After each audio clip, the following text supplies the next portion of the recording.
Assalamualaikum warahmatullahi wabarakatuh. Nahmadu wa nasallu ala rasulillah nama ba alhamdulillah hadirin mulia. Kita nak taklim wa taklum. Taklim wa taklum ialah belajar dan mengajar. Ini amalan di Masjid Nabawi. Jadi salah satu padilannya bahwasanya kita ini kalau bikin taklim wa taklum di masjid di mahalah-mahalah itu insya Allah Dajjal tidak masuk. Masya Allah, luar biasa. Adapun dalam taklim wa taklum ini ada adab-adab. Ada adab taklim wa taklum. Taklim wa taklum adalah amalan yang sangat penting untuk dihidupkan, baik di masjid bersama jamaah maupun di rumah bersama anggota keluarga. Hal ini disebabkan karena taklim wa taklum adalah salah satu amalan yang hidup di Masjid Nabawi. Maksud taklim wa taklum adalah untuk meningkatkan semangat jazbah beramal, karena dibacakan firman-firman Allah Subhanahu wa taala dan sabda-sabda Rasulullah Muhammad sallallahu alaihi wasallam yang membicarakan tentang keutamaan mengerjakan suatu amalan dan ancaman jika meninggalkannya. Fadilah atau keuntungan taklim wa taklum adalah: satu, mendapatkan sakinah atau ketenangan jiwa. Dua, dicucuri rahmat oleh Allah Subhanahu wa taala. Tiga, dikerumuni para malaikat. Empat, dibangga-banggakan oleh Allah Subhanahu wa taala di hadapan majelis para malaikat. Dalam sebuah hadis disebutkan an Abi Hurairah radhiyallahu Rasulullah sallallahu alaihi wasallam qala Rasulullah sallallahu yang artinya dari Abu Hurairah radhiyallahu bahwa Rasulullah SAW bersabda, tidak berkumpul satu kaum dalam satu rumah dari rumah-rumah Allah, mereka membaca kitab Allah, saling mengajarkannya sama mereka, kecuali diturunkan kepada mereka sakinah, rahmat menyelimuti mereka, para malaikat akan mengurungi mereka, dan Allah akan menyebut-nyebut mereka di kalangan malaikat yang ada di sisinya. Hadis Muslim, Abu Dawud.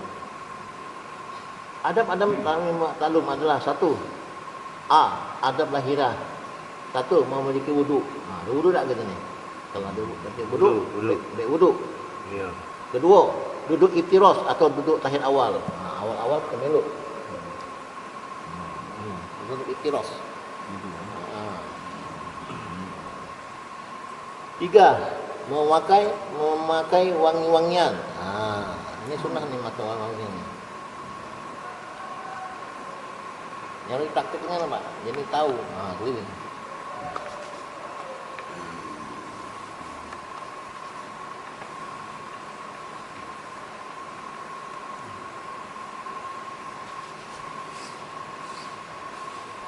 Keempat, duduknya rapat-rapat. Kalau dia silakan maju dikit. B, ada batinnya. Satu, ta'zim wa ihtiram, mengagungkan dan memuliakan. Dua, ta'zim wal yakin, membenarkan dan meyakini. Tiga, ta'assur fil qalbi, mengesahkan dalam hati. Empat, niat amal, fatabi, niat mengamalkan dan menyampaikan. Ada lainnya yaitu hati tawajuh dan tawajuh kepada Allah SWT. Jika kita mendengar firman Allah SWT dan hadis Rasulullah, seakan-akan Allah SWT sendiri atau Rasulullah SAW sendiri yang sedang berbicara kepada kita. Apabila nama Allah disebut, maka kita ucapkan Subhanallah wa ta'ala atau Azza wa Jalla. Apabila nama Rasulullah SAW disebut, maka kita ucapkan Sallallahu Alaihi Wasallam. Dan bila nama sahabat disebut, kita mengucapkan radhiyallahu anhu untuk laki-laki dan radhiyallahu anha untuk wanita. Jika nama Nabi dan malaikat disebut, maka kita ucapkan alaihi salam. Ucapan tersebut diucapkan secara siri. Pada akhir taklim wa taklum, mustami diajak untuk mengamalkan dan menyampaikan apa yang telah didengar kepada orang lain. Selanjutnya, majlis ditutup dengan doa kifaratul majlis. Subhanallah, subhanallah, artinya Maha Suci Engkau Allah, segala puji bagi Engkau. Saya bersaksi bahwa tiada Tuhan selain Engkau. Saya mohon ampun dan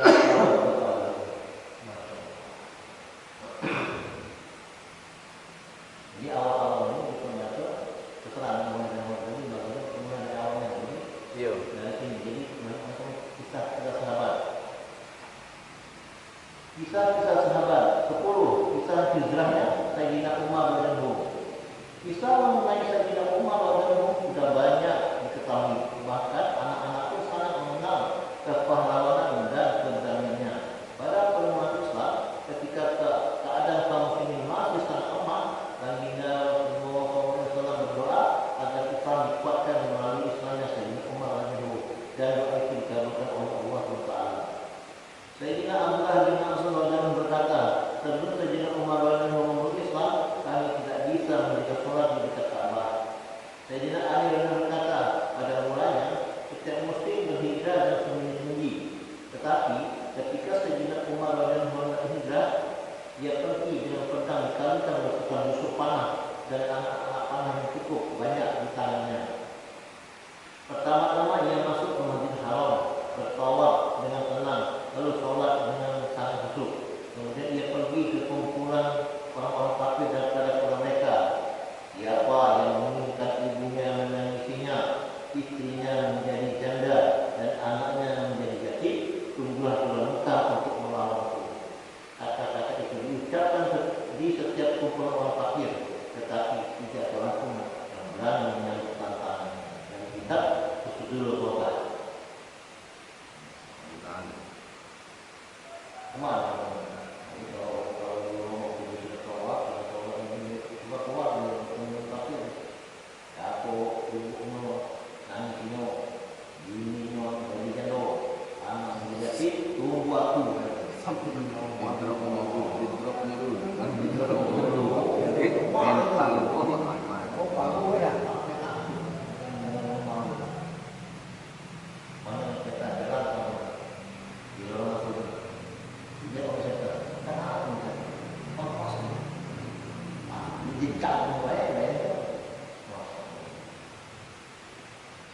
Kitab Fadilah Sholat. Pembeda antara orang beriman dan orang kafir adalah sholat. Pembeda antara orang beriman dan orang kafir adalah sholat. Hadis ke-1. Yang artinya dari Sayyidina Jabir bin Abdullah radhiyallahu anhu yang berkata, baginda Rasulullah SAW berkata, dengan meninggalkan sholat tidak ada lagi pemisah antara seseorang dengan kekufuran. Dengan meninggalkan sholat tidak ada lagi pemisah antara seseorang dengan kekufuran. Ini riwayat Muslim. Dalam riwayat lain disebutkan, dengan meninggalkan sholat tidak ada lagi pemisah antara seseorang dengan syirik dan kufur. Ada riwayat Abu Dawud. Dalam riwayat lain pula disebutkan, dengan meninggalkan sholat tidak ada lagi pemisah antara iman dan kufur. Ada riwayat ini. Faedah. Masih banyak hadis lain mengenai hal itu. Baginda Nabi sallallahu alaihi wasallam bersegeralah sholat ketika hari mendung. Barang siapa meninggalkan sholat, dia menjadi kafir. Maksudnya, jangan sampai karena cuaca mendung membuat kita tidak mengetahui waktu sholat yang tepat, sehingga sholat terlewatkan. Meskipun dapat mengkodoknya, hal itu termasuk meninggalkan sholat. Betapa keras sabda baginda Nabi sallallahu alaihi wasallam sehingga beliau mengatakan bahwa orang yang meninggalkan sholat dihukumi kufur. Meskipun sebagian ulama berpendapat bahwa hukum kufur dijatuhkan kepada orang yang meninggalkan sholat karena mengingkarinya. Bagaimanapun ancaman itu amat berat. Oleh karena itu, barang siapa hatinya mengajukan baginda Nabi sallallahu alaihi wasallam dan sabda-sabdanya, maka peringatan itu sudah keras. Sekali baginya sudah keras sekali baginya. Selain sabda baginda Nabi sallallahu alaihi wasallam di atas, para sahabat besar seperti Sayyidina Umar, Sayyidina Mas'ud, Sayyidina Ibnu Abbas, radhiyallahu dan yang lain juga berpendapat bahwa orang yang meninggalkan sholat tanpa uzur dengan sengaja berarti telah kafir. Demikian pula pendapat Imam Ahmad bin Hanbal, Syekh Ishaq bin Dawai dan Syekh Ibnu Mubarak rahmatullahi alaihi. Semoga Allah SWT menjaga kita dari perbuatan tersebut. Dari kitab At-Tazmin. Bab ketiga, peringatan agar memperbaiki diri sendiri. Dalam bab ini saya ingin membahas tentang masalah khusus dengan maksud sebagai peringatan. Pada zaman ini, umumnya orang-orang telah melalaikan usaha tabligh, sedangkan orang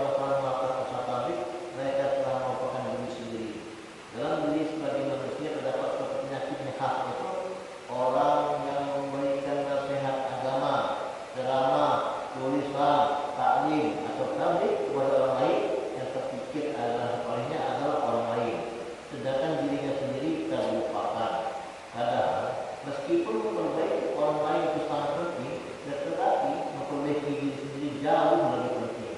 Banyak riwayat menunjukkan bahwa baginda Nabi SAW memberikan peringatan keras kepada orang yang menasihati orang lain tetapi dia sendiri melakukan kemaksiatan.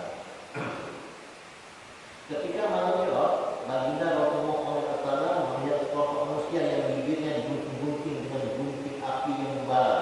Dia bertanya, siapakah orang-orang itu? Malaikat Jibril AS menjawab, mereka adalah para pemberi nasihat dari umatmu yang tidak mengamalkan apa mereka nasihatkan kepada orang lain. Dari kitab Islam. Sebuah hadis yang menyebutkan sebagian ahli surga akan mendatang kepada ahli neraka dan bertanya, kenapa kalian berada di neraka? Padahal kalian masuk surga karena telah mengamalkan nasihat-nasihatmu. Mereka menjawab, karena kami menasihati kalian, sedangkan kami sendiri tidak mengamalkannya. Jadi selain mengatakan siksa jahanam akan lebih cepat menimpa para ulama yang jahat. Mereka sangat terkejut dan bertanya, mengapa ajak Allah menjauh menimpa kami daripada menimpa orang yang berhala? Dijawab, orang-orang yang sudah tahu tidak sama dengan orang-orang yang menyesal. Para ulama menulis bahwa nasihat agama yang tidak diamalkan oleh orang yang memberikan nasihat kebanyakan tidak akan bermanfaat. Itulah sebabnya meskipun pada zaman ini sehari ada macam-macam pengajian, nasihat, ceramah dan tulisan-tulisan, kegiatan itu kurang berpengaruh